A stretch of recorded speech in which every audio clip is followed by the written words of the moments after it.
ठाण्यात मनसे शिवसेनेच्या संयुक्त मोर्चाला सुरुवात झालेली आहे। राजन विचारे रस्त्यावर उतरलेले आहेत। साहेब, घोषणांचा पाऊस, दिवाळीपूर्वीचे हे सगळे फटाके म्हणावे, दिवाळीपूर्वीचे फटाके म्हणावे, सत्ताधाऱ्यांच्या विरोधातले। आज तुम्ही बघितलं असेल ज्या पद्धतीने ठाणे जिल्हा असेल किंवा ठाणे असेल किंवा ठाणे जिल्ह्यातल्या इतर महापालिकामध्ये तुम्ही जर प्रत्येक ठिकाणी जर कारभार बघितला असेल तर फक्त आणि फक्त टेंडर।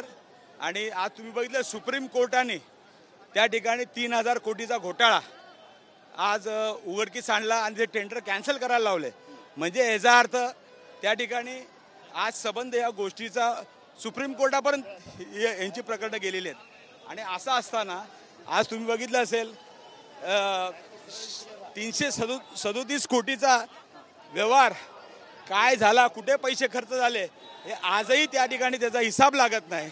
म्हणजे एवढी गंभीर बाब जर असेल जनतेच्या पैशाचा ज्या पद्धतीने अपहार करतायत, म्हणून आज यासाठी आम्ही आज एवढ्या मोठ्या संख्येने इथे आलेलो।